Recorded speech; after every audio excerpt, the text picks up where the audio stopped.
सर्वप्रथम परमेश्वरलाई धेरै धेरै धन्यवाद होस् र सम्पूर्ण मण्डली परिवारलाई धन्यवादका साथ ख्रिस्टियन यान अभिवादन जय मसीह। हजुरहरू सबैजना आरामै हुनुहुन्छ भन्ने आशा गरेको छु र आज पनि परमेश्वरको वचन लिएर आउन पाउँदा धेरै खुसी छु। मण्डली परिवारलाई धेरै धन्यवाद यो समय दिनुभएको निम्ति। र हामी आज पनि परमेश्वरको वचनलाई हामी फिलिपीको पुस्तकलाई निरन्तरता दिनेछौँ। आज हामी फिलिपी 2 अध्यायमा आइसकेका छौँ। हामी फिलिपीको पुस्तकलाई हामी सुरुदेखि पुरै पुस्तकलाई चाहिँ हामी अध्ययन गर्ने क्रममा छौँ। आज हामी फिलिपी 2 अध्यायमा आइपुगेका छौँ। फिलिपी 2 अध्याय यदि कसैले पाउनु भएन भने निकाल्नलाई गाह्रो हुन्छ भने छेउको साथीलाई सहायता माग्न सक्नुहुनेछ र सहयोग गरिदिनुहुनेछ भन्ने आशा गरेको छु। हुन्छ, हामी सबैजनाको लागि यो समय पाठ गर्नेछौँ। फिलिपी 2 अध्यायको 1 देखि 11 पदसम्म आजको वचन खण्ड रहेको छ। यदि ख्रिस्टमा केही प्रोत्साहन छ भने, प्रेमको केही प्रेरणा, पवित्र आत्माको केही सङ्गति, केही स्नेह र सहानुभूति छ भने, तिमीहरू एउटै मनका भएर एउटै प्रेम राखेर पूर्ण सम्मति साथ एउटै चित्तका भएर मेरो आनन्द पुरा गर। स्वार्थ वा अहङ्कारमा केही नगर, तर नम्रतामा एउटाले अर्कोलाई आफूभन्दा श्रेष्ठ ठान। तिमीहरू हरेकले आफ्नै हित मात्र नखोज, तर अरूका हितलाई पनि हेर। तिमीहरूमा यस्तो मन होस् जो ख्रिस्ट येशूमा पनि थियो। परमेश्वरको स्वरूपमा भएर पनि उहाँले परमेश्वरको बराबरी हुने कुरालाई एउटा पक्री राख्ने वस्तु जस्तो ठान्नु भएन, तर आफैलाई रित्याइकन कमराको रूप धारण गरेर तथा मनुष्य भएर जन्मनु भयो। स्वरूपमा मानिस जस्तै भएर आफैलाई होच्याउनु भयो र मृत्युसम्म अर्थात् क्रुसको मृत्युसम्म आज्ञाकारी रहनुभयो। त्यसै कारण परमेश्वरले उहाँलाई अति उच्च पार्नुभयो र उहाँलाई त्यो नाउँ प्रदान गर्नुभयो जो हरेक नाउँभन्दा उच्च छ, कि स्वर्गमा, पृथ्वीमाथि र पृथ्वी मुनि भएको हरेक प्राणीले येशूको नाउँमा घुँडा टेक्नु पर्छ र हरेक जिब्रोले परमेश्वर पिताका महिमाको निम्ति येशू ख्रिस्टलाई प्रभु भनी स्वीकार गर्नुपर्छ। आमेन। साँच्चै नै वचन पढाइद्वारा परमेश्वरको महिमा भएको र छ भने हामी पुनः विश्वास गर्दछौँ। साँच्चै आजको वचन खण्डलाई हामी हेर्नेछौँ। यदि ख्रिस्टमा केही प्रोत्साहन छ भने, प्रेमको केही प्रेरणा, पवित्र आत्माको केही सङ्गति, केही स्नेह र सहानुभूति छ भने, तिमीहरू एउटै मनको भएर। यहाँ चाहिँ आजको वचन खण्डलाई मैले शीर्षक दिएको छु, ख्रिस्टको नम्रतालाई अनुसरण गर्नु। ख्रिस्टको नम्रताको अनुसरण गर्नु शीर्षक मैले राखेको छु। साँच्चै नै यहाँ चाहिँ हामीलाई ख्रिस्टको आनन्द पुरा गर्नका निम्ति सर्वप्रथम हामीसँग चाहिँ ख्रिस्टमा हामी चाहिँ आनन्द लिनका लागि भनौँ, ख्रिस्टको आनन्द पुरा गर्नका लागि यहाँ हामी चाहिँ पूर्ण रूपमा एकता हुनु आवश्यक देखिन्छ अथवा एकता हुनु पर्ने हुन्छ। किनभने पावलले फिलिपीहरूलाई आफ्नो आनन्द पुरा गर्नका लागि आग्रह गरेर प्रस्ताव राख्नुभएको छ। अनि पावल अनुभवबाट चाहिँ बोल्दै हुनुहुन्छ। पावलले चाहिँ अनुभवबाट चाहिँ बोल्नुहुन्छ, किनभने दुःखमा पनि ख्रिस्टमा प्रोत्साहन छ। किनभने पावल चाहिँ सुख मात्र होइन, पावल चाहिँ ख्रिस्टको निम्ति दुःख पनि भोगिरहनु भएको छ। त्यसैले पावल चाहिँ आफ्नो अनुभवबाट चाहिँ फिलिपीहरूलाई सिकाउनुहुन्छ, किनभने दुःखमा पनि ख्रिस्टमा प्रोत्साहन छ। उहाँलाई थाहा छ प्रेममा सान्त्वना छ, पीडा र अनिश्चितताको बिचमा पनि ख्रिस्टको प्रेमले सबैभन्दा कठोर समयमा पनि सान्त्वना प्रदान गर्दछ। उहाँलाई थाहा छ कि उहाँ पवित्र आत्माको पावललाई थाहा थियो पवित्र आत्मा भनेको उहाँ यसु पवित्र आत्माको साथमा सहभागी हुनुहुन्छ भने पावल पनि पवित्र आत्माको साथमा चाहिँ सहभागी हुनुहुन्थ्यो, किनभने पावलसँग चाहिँ येशू ख्रीष्टको आत्मा हुनुहुन्थ्यो, जस कारणले गर्दा चाहिँ पवित्र आत्माको साथमा सहभागी भएर चाहिँ उहाँ हरेक कामहरू गर्नुहुन्छ। यदि हाम्रो साथमा कोही नभएको बेला अथवा हामी कमजोर भएको बेला, हामीसँग शक्ति नभएको बेला पवित्र आत्मा चाहिँ हामीसँग हुनुहुन्छ।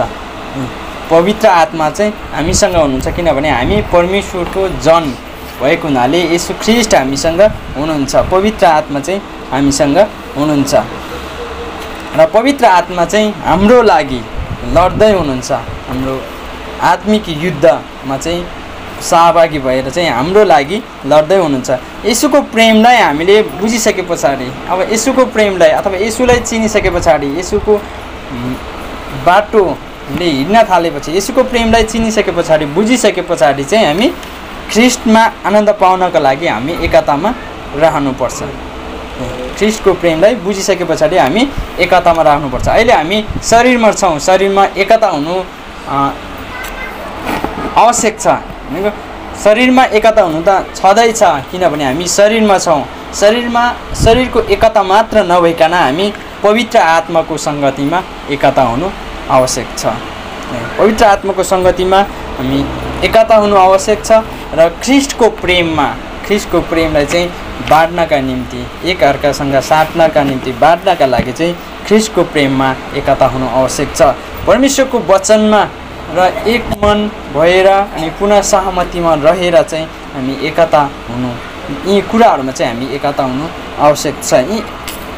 हामी एकता भयो भने हामी यी कुराहरूमा चाहिँ एकतामा रह्यो भने, हामी विश्वासीहरू एकतामा रह्यो भने हामीले चाहिँ यसरी ख्रीष्टको आनन्दलाई चाहिँ हामी पुरा गर्न सक्छौँ अथवा ख्रीष्टको आनन्द चाहिँ हामी पुरा गर्न सक्छौँ। यी ख्रीष्टको आनन्द पुरा गर्नका लागि हाम्रो एउटै मनले मात्र नभइकन हामी पुनः विश्वासीहरू चाहिँ एकतामा रह्यो भने चाहिँ, एउटै मनमा रह्यो भने, एउटै मनको भयो भने चाहिँ, मिलेर हामीले परमेश्वरको सेवा गर्नुभयो भने चाहिँ साँच्चै नै ख्रीष्टको आनन्द चाहिँ पुरा गर्न सक्दछ। यहाँ पनि पावलले फिलिपीहरूलाई यही कुराहरू बताउँदै हुनुहुन्छ कि फिलिपीहरू चाहिँ कोही अलग रहेर होइन कि हामी जो जति परमेश्वरको सृष्टि छौँ ती सबैजना चाहिँ एकतामा रह्यो भने चाहिँ ख्रीष्टको वचनमा रहेर हामी एकतामा रह्यो भने चाहिँ हामी पक्कै पनि हामीले परमेश्वरको आनन्दलाई चाहिँ हामी महसुस गर्न सक्छौँ र परमेश्वरको आनन्द चाहिँ हामीले पुरा गर्न सक्दछौँ। साँच्चै हामी एकतामा रहेनौँ भने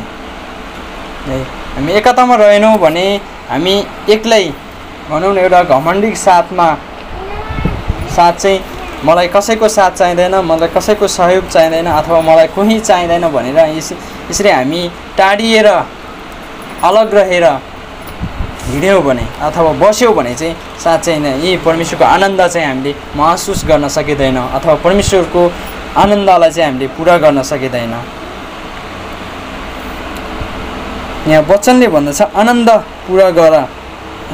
हामी चाहिँ पूर्ण रूपमा चाहिँ एउटै मनका भएर, एउटै प्रेममा राखेर, पुनः सम्मति साथ एउटै चित्तको भएर चाहिँ मेरो आनन्द पुरा गर। साँच्चै नै परमेश्वरले भन्नुहुन्छ हामी चाहिँ आनन्द पुरा गर्नका लागि, परमेश्वरको आनन्द पुरा गर्नका लागि एकतामा रहनुपर्ने कुराहरू यहाँ बताउँदछ।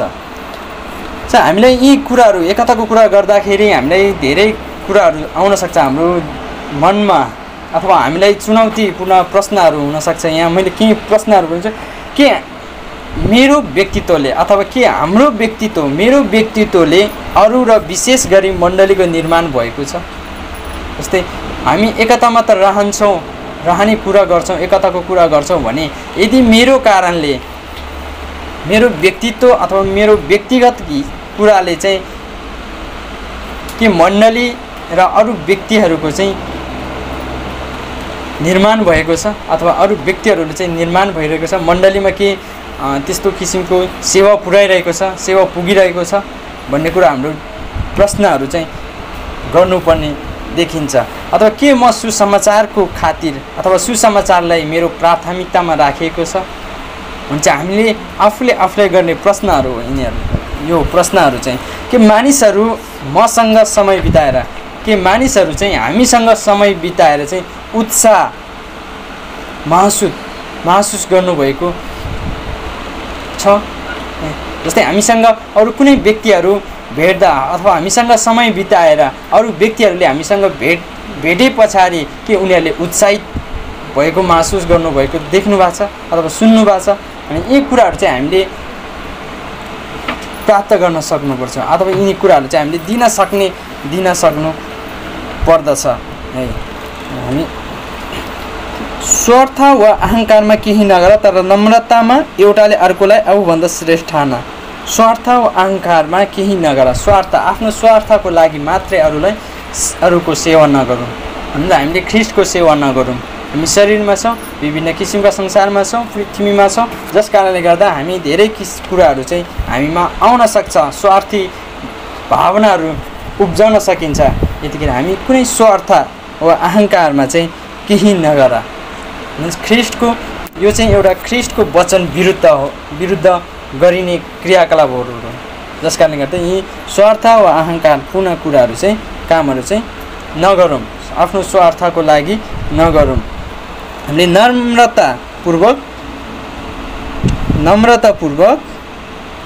नम्रतामा चाहिँ एउटाले अर्कोलाई आफूभन्दा श्रेष्ठ ठान। नम्रताको कुराहरू, नम्रता भनेको पतित मानवको अथवा पतित मानिसको जन्मजात स्वार्थीपनाको कारण संसारले नम्रतालाई उच्च सम्मान दिँदैन अथवा दिइरहेको छैन नम्रतालाई।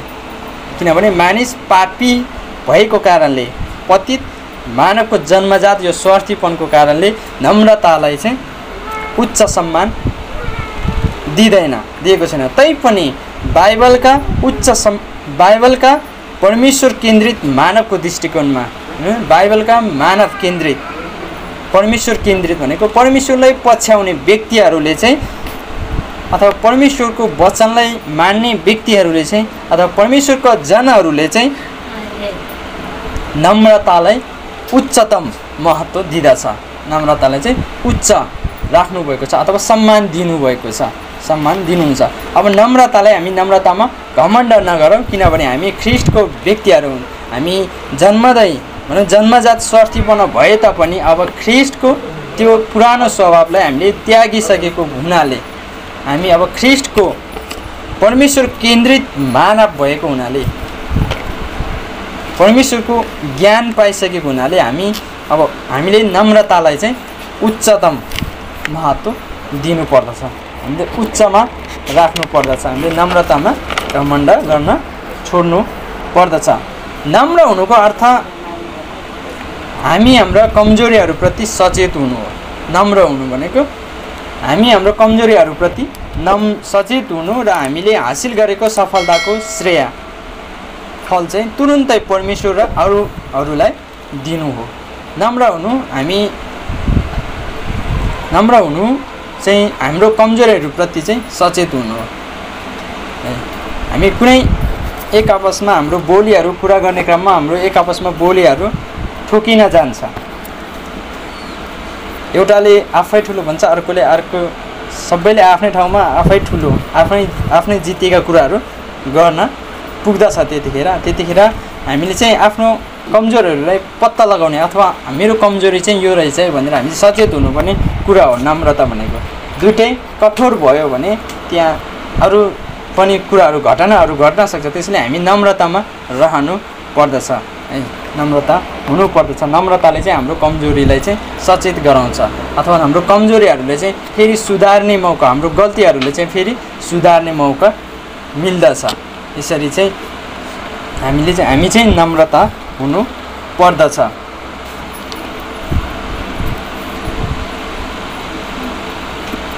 तिमीहरू हरेकले आफ्नो हित मात्र नखोज तर अरूहरूको हितलाई पनि हेर।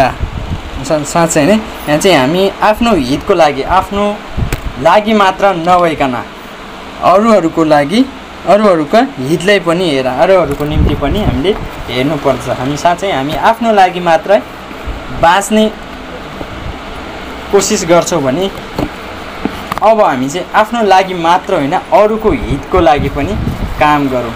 अहिले हामी ख्रिस्टमा छौँ, यो साँच्चै नै हामी आफ्नो लागि छौँ। अहिले भनेको हामीले चिनिसकेको छौँ, हामीले ख्रिस्टको वचनलाई चिनिसकेका छौँ।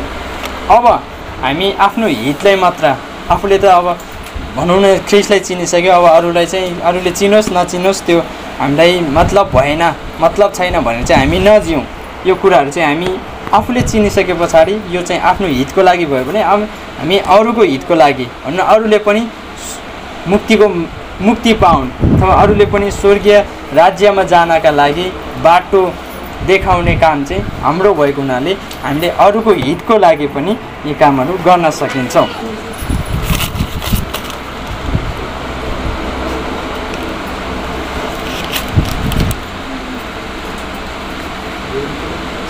तिमीहरूमा यस्तो मन होस् जो ख्रिस्ट येशूमा पनि थियो। कि हामीलाई चाहिँ परमेश्वरले एउटा उपहार दिनुभएको छ, भनेको हामीलाई चाहिँ परमेश्वरले मनको उपहार दिनुभएको छ अथवा दिमागको उपहार दिनुभएको छ। त्यो मन के हो भन्दाखेरि यो नम्र मन हो। हामीलाई चाहिँ नम्र मन परमेश्वरले उपहार दिनुभएको छ। यो एक दिमाग हो अथवा यो एक मन हो जसले आत्माको मूर्तिलाई अस्वीकार गर्दछ। नम्र मन, हाम्रो नम्र मनले चाहिँ आत्माको मूर्तिहरूलाई चाहिँ अस्वीकार गर्छ र परमेश्वरलाई सबैभन्दा महत्त्वपूर्ण र अरूलाई दोस्रो सबैभन्दा महत्त्वपूर्ण रूपमा देख्छ।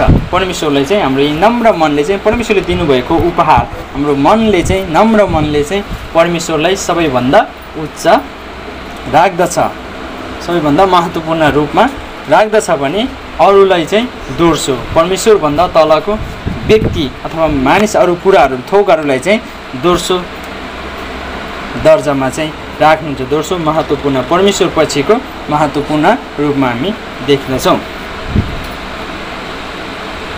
पावलले हामीलाई पद 6 देखि 8 मा चाहिँ त्यो मनको उदाहरण सिकाउनु भएको छ हामीलाई, जुन त्यस बेला फिलिपीहरूलाई सिकाउनु भएको थियो भने आज हामीलाई पावलको यो पत्रले बाइबलले चाहिँ आज हामीलाई सिकाउन खोज्नु भएको छ। परमेश्वरको जस्तै मन होस् भनेर चाहिँ यो खण्डलाई चाहिँ यो पदहरूद्वारा चाहिँ हामीलाई सिकाउन खोज्नु भएको छ।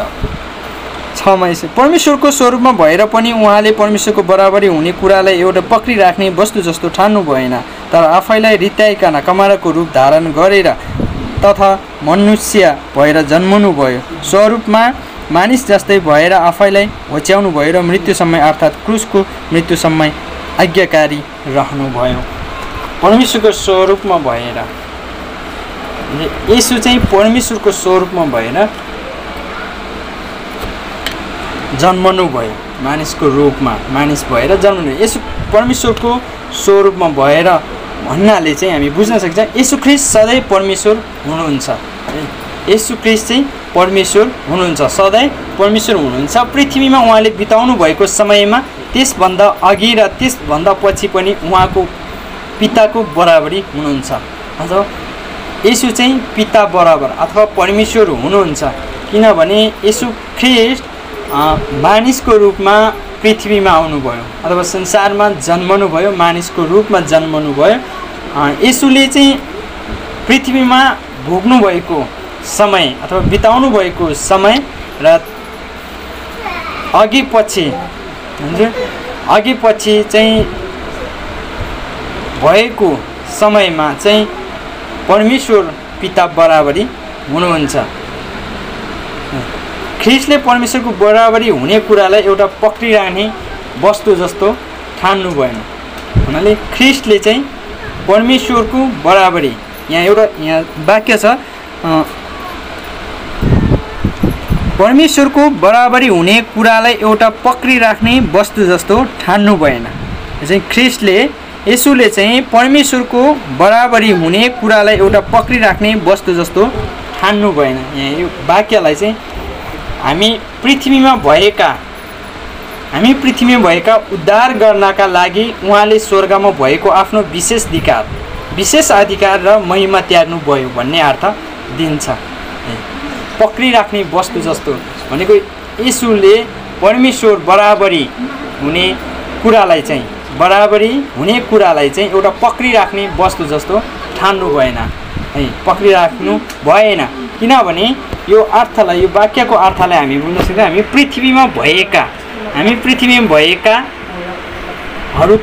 पृथ्वीमा भएका मानिसहरूका लागि मानिसहरूको उद्धार गर्नका लागि उहाँले स्वर्गमा भएको आफ्नो विशेष अधिकार र महिमा चाहिँ त्याग्नु भएको हो है।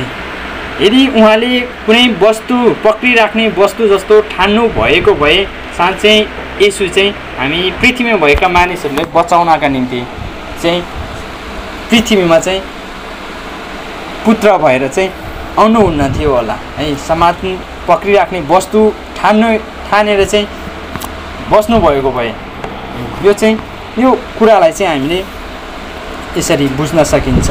यसोले चाहिँ परमेश्वरको बराबरीको अधिकारलाई चाहिँ उहाँले पक्रिराख्ने वस्तु जस्तो ठान्नु भएन, ताकि हामी पृथ्वीमा रहेका मानिसहरूलाई बचाउनका निम्ति चाहिँ उहाँ आफ्नो स्वर्गको अधिकारलाई चाहिँ र महिमालाई चाहिँ त्याग्नु भयो भन्ने अर्थ दिँदछ यसले। अनि साथमा छ, तर आफैलाई रित्याइकन कमरको रूप धारण गरेर तथा मनुष्य भएर जन्मनु भयो, मानिस भएर चाहिँ जन्मनु भयो। आफैलाई रित्याइकन भनेको उहाँले आफैलाई खाली गरेर आउनुभयो है। अब आफैलाई रित्याइकन यो शब्दलाई, यो वाक्यलाई हामी हेर्नेछौँ भने हामी बुझ्दछौँ उहाँले आफैलाई रित्याउनु भयो, अर्थात् उहाँले आफ्नो स्वर्गीय महिमा उहाँले आफूलाई खाली गर्नुभयो। रित्याइकन भनेको रित्याउनु भनेको खाली गर्नु, आफैलाई खाली गर्नुभयो। किनभने उहाँले आफैलाई रित्याउनु भयो, अर्थात् उहाँले आफ्नो स्वर्गीय महिमा, ओहदा, धन, अधिकार र उहाँको परमेश्वरीय विशेषताहरूको प्रयोग एकातिर पन्छ्याउनु भयो।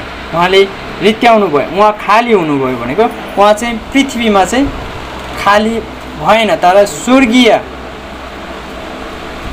स्वर्गमा परमेश्वरसँगको बराबरी हुँदाखेरि अधिकार, ओहदा भनौँ न, महिमा, स्वर्गीय महिमा, धन, चाहिँ स्वर्गीय धन, महिमा, ओहदा, अधिकारहरू र उहाँको परमेश्वरीय विशेषताहरू थियो स्वर्गमा परमेश्वरसँग, उहाँले चाहिँ एकातिर चाहिँ पन्छ्याउनु भएको मात्रै हो है। उहाँ चाहिँ आफ्नो स्वर्गीय सम्पत्तिहरूलाई, स्वर्गीय अधिकारहरूलाई चाहिँ रित्याएर अथवा खाली गराएर चाहिँ येशू चाहिँ मानिसको रूपमा चाहिँ कमराको रूप धारण गरेर चाहिँ पृथ्वीमा आउनुभयो। कमराको रूप धारण गरेर तथा मनुष्य भएर जन्मनु भयो। उहाँ परमेश्वर भइरहनु भए तापनि, येशू चाहिँ परमेश्वर भइरहनु भए तापनि ख्रिस्टले मानव परीक्षाहरू, अपमानहरू र कमजोरीहरू चाहिँ मानव रूपमा धारण गर्नुभयो, तैपनि उहाँ पाप रहित हुनुभयो। येशू कमराको रूप धारण गरेर तथा मानिस भएर जन्मनु भए पछाडि येशूले चाहिँ मानिसले दिने परीक्षाहरू, मानिसले दिने दुःखहरू, मानिसले गरिने अपमानहरू र कमजोरीहरू, मानिसको कमजोरीहरू जुन मानवको रूपमा धारण गर्नुभयो। जति पनि उहाँप्रति आएका परीक्षाहरू, मानिसहरूले गरेको अपमानहरू, मानिसले दिने दुःखहरू भोग्नुभयो। तर मानिसहरूले जे जस्तो गरे तापनि येशू चाहिँ पाप रहित हुनुभयो। येशू मानिसको रूपमा जन्मनु हुँदा अथवा मानिसको रूपमा यस संसारमा पृथ्वीमा आउनु हुँदा पनि मानिस भएर चाहिँ पाप गर्नु भएन, तर उहाँ चाहिँ पाप रहित नै हुनुभयो। अन्य मानिसहरू चाहिँ पापी थियो, पाप स्वभावमा थियो भने येशू चाहिँ मानिस भएर जन्मनु हुँदा पनि उहाँ चाहिँ पाप रहित हुनुभयो। उहाँ चाहिँ पापी मानिसहरूले चाहिँ बचाउनका लागि आउनुभएको हुनाले चाहिँ उहाँ मानिस भएर जन्मनु हुँदा पनि पाप रहित हुनुभयो। येशू पूर्ण रूपमा परमेश्वर र पूर्ण रूपमा मानिस हुनुहुन्छ। येशू पूर्ण रूपमा परमेश्वर र पूर्ण रूपमा चाहिँ मानिस हुनुहुन्छ। उहाँले आफैलाई नम्र गर्नुभयो। येशूले चाहिँ आफैलाई चाहिँ नम्र गर्नुभयो र उहाँले आफैलाई नम्र गर्नुभयो, त्यसैले यहाँ परमेश्वर स्वयंले मानिसको रूप लिनुभयो। यदि परमेश्वरमा चाहिँ यो घमण्डको हृदय भएको भए परमेश्वर साँच्चै पापी मानिसहरूलाई बचाउनका निम्ति, पापी मानिसहरूको बिचमा बचाउनका निम्ति मानिस भएर चाहिँ आउनुहुन्न थियो होला। किनभने परमेश्वरले आफैलाई नम्र पार्नुभयो, नम्र हुनुभयो। परमेश्वर आफै नम्र हुनुभयो र मानिस भएर चाहिँ पृथ्वीमा आउनुभयो। परमेश्वर पुत्र जो समान हुनुहुन्छ र परमेश्वर पिता र परमेश्वर आत्मासँग एक हुनुहुन्छ भनेको पिता पुत्र पवित्र आत्मा चाहिँ त्रिएक चाहिँ समान हुनुहुन्छ। त्रिएक परमेश्वर चाहिँ समान हुनुहुन्छ, एक हुनुहुन्छ। मानिस जातिलाई बचाउनका लागि उहाँले आफूलाई परमेश्वर पिताको इच्छामा आज्ञाकारी बनाउनु भयो। मानिस जातिलाई बचाउनका लागि परमेश्वर पिताको इच्छामा आज्ञाकारी बनाउनु भयो। यहाँ हामी देख्नेछौँ 8 पदमा मानिसको स्वरूपमा जन्मनुभयो र अर्थात् क्रुसको मृत्युसम्म आज्ञाकारी रहनुभयो।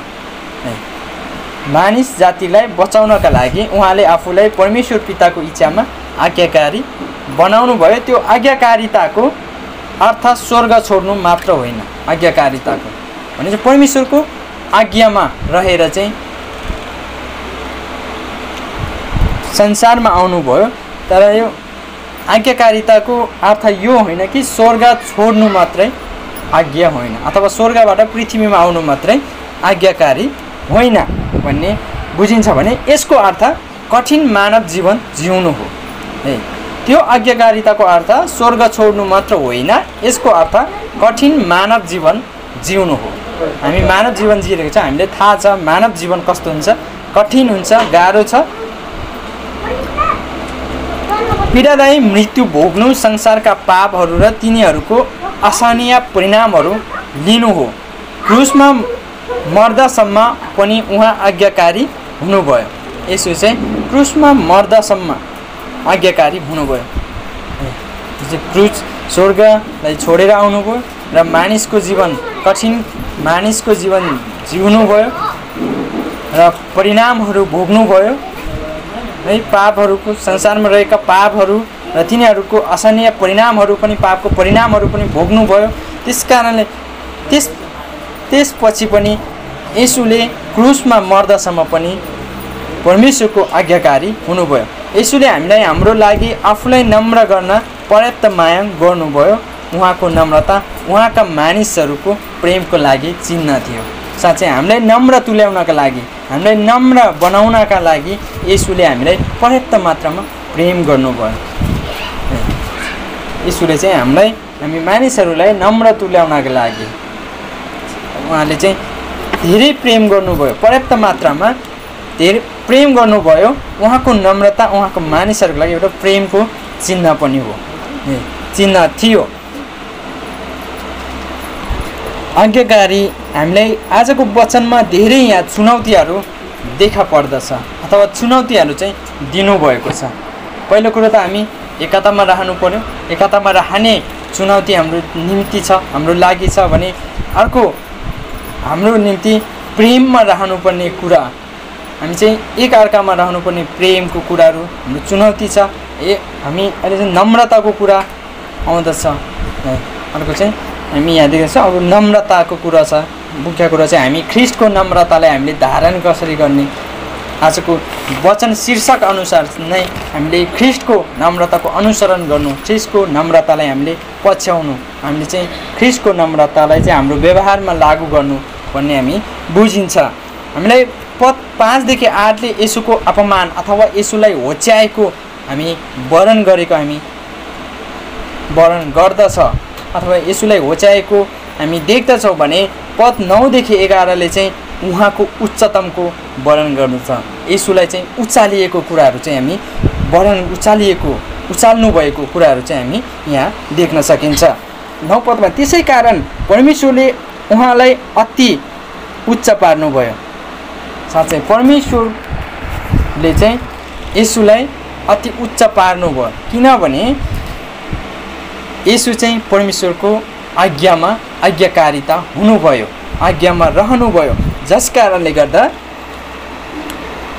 परमेश्वरले उहाँलाई अति उच्च पार्नुभयो र उहाँलाई त्यो नाउँ प्रदान गर्नुभयो जो हरेक नाउँभन्दा उच्च छ। हरेक नाउँभन्दा सबैभन्दा उच्चको नाउँ चाहिँ येशू हुनुहुन्छ अथवा परमेश्वर हुनुहुन्छ। उच्चको नाउँ चाहिँ हामी परमेश्वरले येशूलाई चाहिँ सबैभन्दा उच्चको नाम दिनुभएको छ। कि स्वर्गमा पृथ्वी माथि र पृथ्वी मुनि भएको हरेक प्राणीले येशूको नाउँमा घुँडा टेक्नुपर्छ। साँच्चै नै येशूको नाउँमा स्वर्गमा र पृथ्वीमा र पृथ्वी मुनि भएका हरेक प्राणीले येशूको नाउँमा घुँडा टेक्नुपर्छ। स्वर्गमा पनि जुन बेला येशू आफैले होच्याउनु भयो, येशू आफै होच्याउनु भयो र परमेश्वरलाई उचालिनु भयो, त्यस पछाडि यो परमेश्वरले येशूको आज्ञाकारितालाई देखेर अब चाहिँ येशूलाई चाहिँ येशूको नाउँमा चाहिँ हरेक प्राणीले येशूको नाउँमा घुँडा टेक्नुपर्छ। स्वर्गमा पनि हरेक प्राणी चाहिँ येशूभन्दा परमेश्वरभन्दा चाहिँ तल हुनुहुनेछ र परमेश्वरमा येशूमा चाहिँ घुँडा टेक्नुपर्छ। र पृथ्वी माथि स्वर्गमा, पृथ्वीमा र नर्गमा पनि येशूको नाउँमा चाहिँ घुँडा टेक्नु पर्दछ। हामी अहिले येशूको नाउँमा घुँडा टेकिरहेका छौँ। येशूको नाउँमा हामी परमेश्वरको नाउँमा चाहिँ अहिले हामी घुँडा टेकिरहेको छ। हामी परमेश्वरको शरण लिइरहेछौँ। हामी परमेश्वरसँग चाहिँ यसरी घुँडामा रहिरहेका छौँ भने हामी नर्गमा हुँदा पनि अथवा नर्गको प्राणीहरूले पनि येशूको नाउँमा चाहिँ घुँडा टेक्नुपर्छ। त्यतिखेर चाहिँ हरेक क्षेत्रमा चाहिँ हरेक ठाउँमा चाहिँ येशूको नाउँमा हरेक प्राणीले येशूको नाउँमा घुँडा टेक्नुपर्छ र हरेक जिब्रोले परमेश्वर पिताका महिमाको निम्ति येशू ख्रीष्टलाई प्रभु भनी स्वीकार गर्नुपर्दछ। किनभने परमेश्वरको नाउँमा येशूको नाउँमा चाहिँ हरेक जिब्रोले परमेश्वर पिताको महिमाको निम्ति येशू ख्रीष्टलाई प्रभु भनी स्वीकार गर्नुपर्छ। भनेको असल बाटो भनेको परमेश्वर कहाँ पुग्ने एउटा मध्यम भनेको येशू ख्रीष्टको मध्यम भएर हामी परमेश्वर कहाँ पुग्न सकिन्छ, अथवा स्वर्गको बाटो भनेको एउटा येशू ख्रीष्टको मध्यम हो।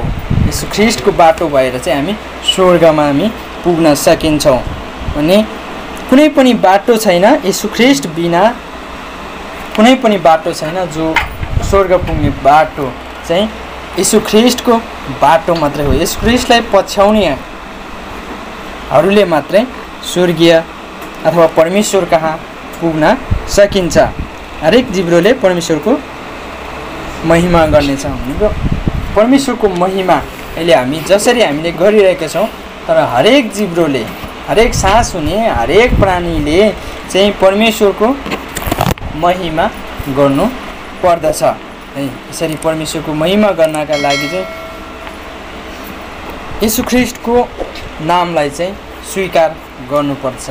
यदि हामीले येशू ख्रीष्टलाई स्वीकार गरेनौँ भने अथवा हामीले येशू ख्रीष्टलाई विश्वास गरेनौँ भने साँच्चै हामीले परमेश्वरलाई मान्दैनथ्यौँ अथवा परमेश्वरलाई चिन्दैनथ्यौँ।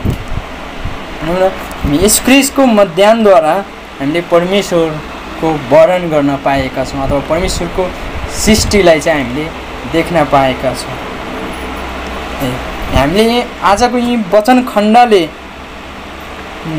वास्तवमा आजको वचन खण्डले हामीलाई एउटा नम्रता, जुन ख्रीष्टमा भएको नम्रतालाई, ख्रिस्टको नम्रतालाई चाहिँ हामीले सिक्नुपर्ने कुरा चाहिँ हामी देख्न सकिन्छ।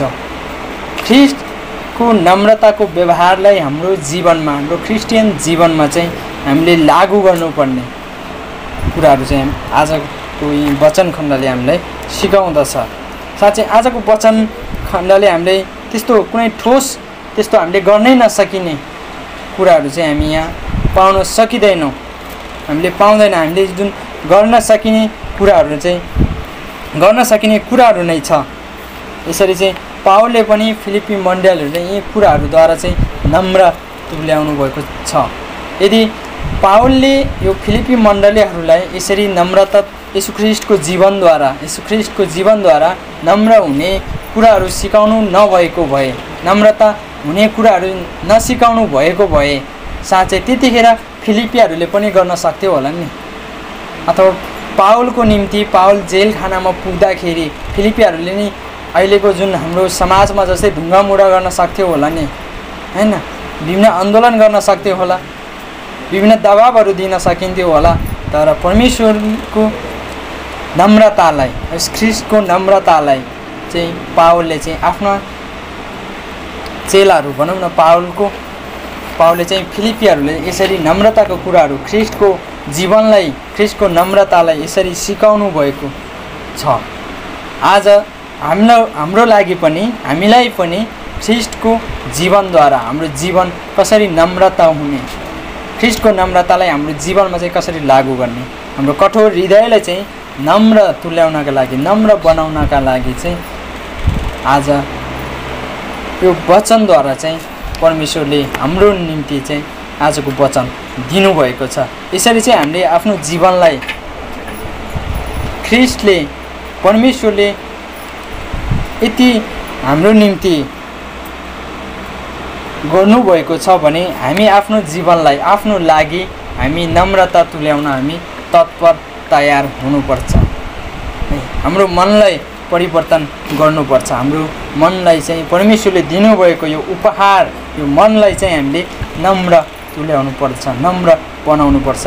हाम्रो मन छ, हामी एउटा घमण्ड तरिकाले मेरो मन हो अथवा मेरो जीवन हो, म जे गरे नि गरौँ, मेरो जीवन हो, मेरो भनौँ न मेरो व्यक्तिगत जीवन हो भनेर हामी घमण्ड नगरौँ।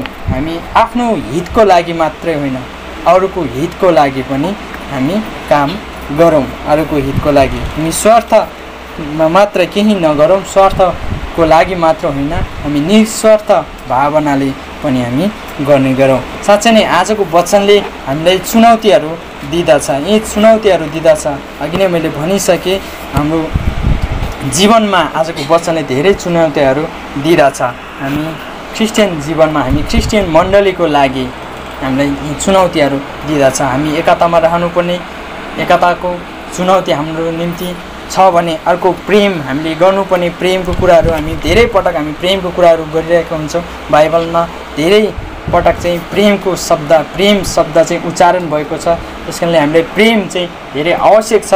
प्रेम अनि नम्रता, आज विशेष गरी नम्रता हुनुपर्ने कुराहरू चाहिँ हामीलाई चुनौती दिएको छ भने आज्ञाकारी हुनु, हामी आज्ञामा रहनु, आज्ञाकारी बन्नु चाहिँ हामीलाई एकदम चुनौती छ आजको लागि। आज हाम्रो क्रिस्चियन जीवनमा आज्ञाकारी हुनु, नम्रता हुनु धेरै चुनौती छ। हामी चाहिँ यी कुराहरू चाहिँ हाम्रो जीवनमा लागू गर्न सक्यौँ भने हाम्रो जीवनलाई चाहिँ एउटा सुन्दर, हाम्रो जीवन आफैले पनि सुन्दर लाग्नेछ र अरूले पनि हाम्रो जीवनलाई चाहिँ, हाम्रो मण्डलीलाई चाहिँ सुन्दर देख्नुहुनेछ। हुन्छ, आजको वचनद्वारा हामीलाई दिएको यी चुनौतीहरूले हामी बिस्तारै हाम्रो जीवनमा लागू गरौँ र आजको वचन अनुसार चाहिँ वचनद्वारा सिकाउनु भएको नम्रताको कुराहरूलाई जसरी येशूले आफैले होच्याउनु भयो, परमेश्वरले उचालिनु भयो, त्यसरी नै हामीले पनि आफैलाई होच्याएर यस परमेश्वरलाई चाहिँ माथि उचालिन सकेको होस् है। हुन्छ, आजको वचनलाई म यही राख्दछु।